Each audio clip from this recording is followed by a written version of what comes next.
Hello, today is Thursday, December 18th, 2025, and apologies for my deep voice, but I've been battling something that I was passed on by my granddaughter to me, and she's worth it.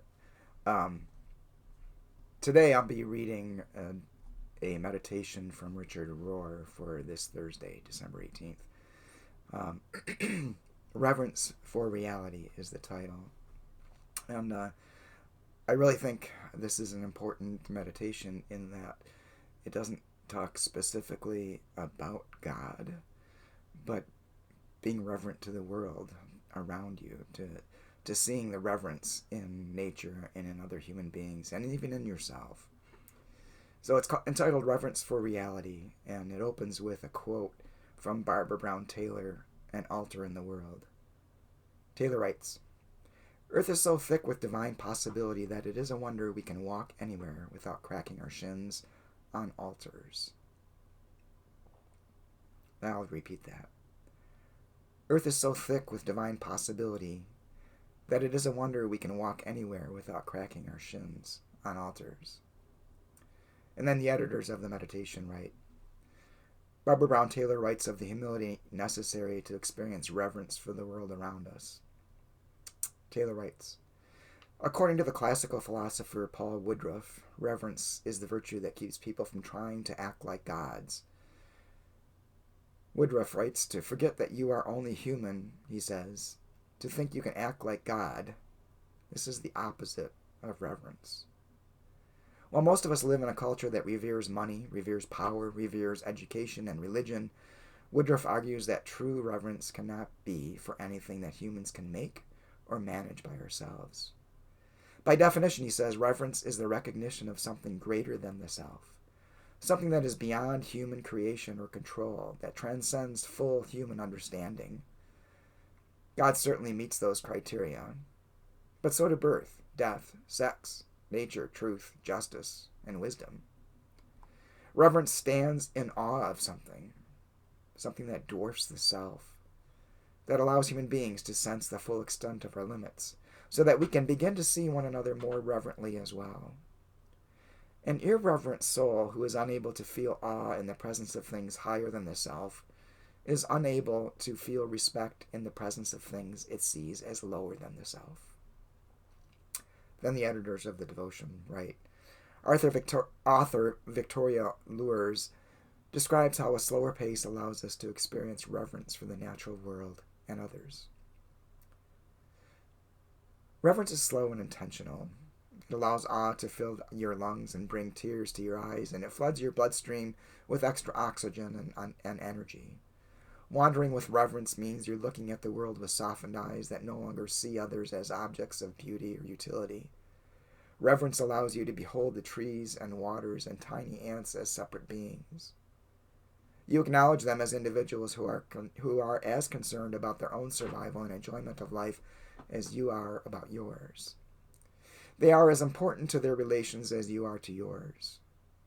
John O'Donohue, a Celtic poet, philosopher, and priest, wrote the book, in both senses of that phrase, on Anamkara, or soul friends.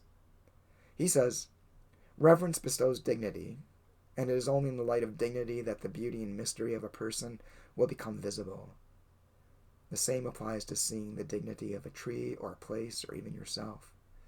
Even if you can't initially conjure this deferential respect for beings who are not human, just intending the posture of reverence makes room for relationship. This, in turn, makes room for the presence of the holy. According to O'Donohue, what you encounter, recognize, or discover depends to a large degree on the quality of your approach. When we approach with reverence, great things decide to approach us.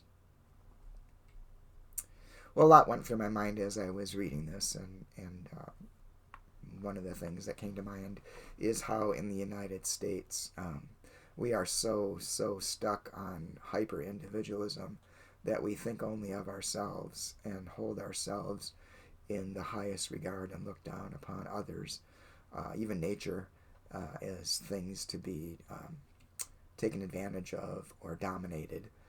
And there's a great deal of Christian nationalists who That's the core of their belief as well. And things just change when you begin to open your eyes to seeing how you see the world, and then working to see the world in a different way, to stand in reverence or awe at the things around you. That when you go for a walk, to open yourself to hearing things that are out there, birds, squirrels, other people walking and talking, looking for things around you, and just being in awe of something.